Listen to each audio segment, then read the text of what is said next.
And that's the deployment we lost Adam.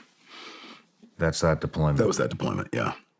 Do you want to get into specifics? Yeah, I'll say something because I know I don't want to repeat what's already been discussed by a lot of the guys on your show, but there's an interesting part to that story that I think is worth telling that hasn't been told yet, at least to my knowledge. When Adam died, as you know, he was a man of faith and was on his last deployment, was getting ready to roll back to Arkansas with his wife and kids. And this was it. This was short final. This was the last run. And so when he died, a lot of us had a lot of problems with that, specifically wrestling with God on that one. And I remember I did. I said, why would you take Adam over everybody? Not that one person's better than any others, but Adam, everyone recognized he was just one of our best and most unique and just a fantastic human being. Why would you take him when he was this close to the finish line? I don't think God answers our questions fully. We're never meant to fully understand, but a piece of it came to light for me. When someone dies on a deployment, as you know, we ship them home. They have their hometown memorial service, but we stay forward. We continue to fight. But then the chaplains will usually come around and do the memorial services at all the outstations in memory of our fallen. So by the time all that happened, this chaplain finally came around to our outstation and said, hey, I'm here. We're going to do this on a night we have off. So we all sat down in the typical plywood hut.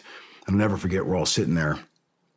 And he said, I'm going to read you what Adam wrote in his emergency data form.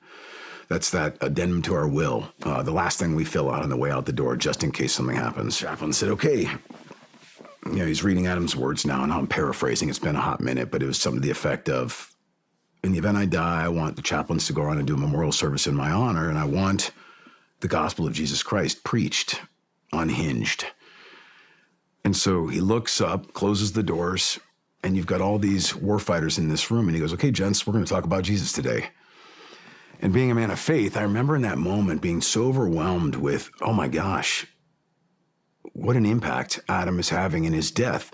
I can't imagine another scenario in the world in which you'd get a group of warfighters like us to sit down in a room and listen to a sermon like that, unless it was in honor of one of our fallen brothers. Those were Adam's last wishes, and that chaplain fulfilled it to the T. And every single dude in that room and at every other outstation that they went to heard that message. And some of them received it. Wow. We're not going to understand. Trust in the Lord with all your heart. Lean not on your understanding. We're never going to fully understand why God allows what he does, suffering in the world, loss, grief.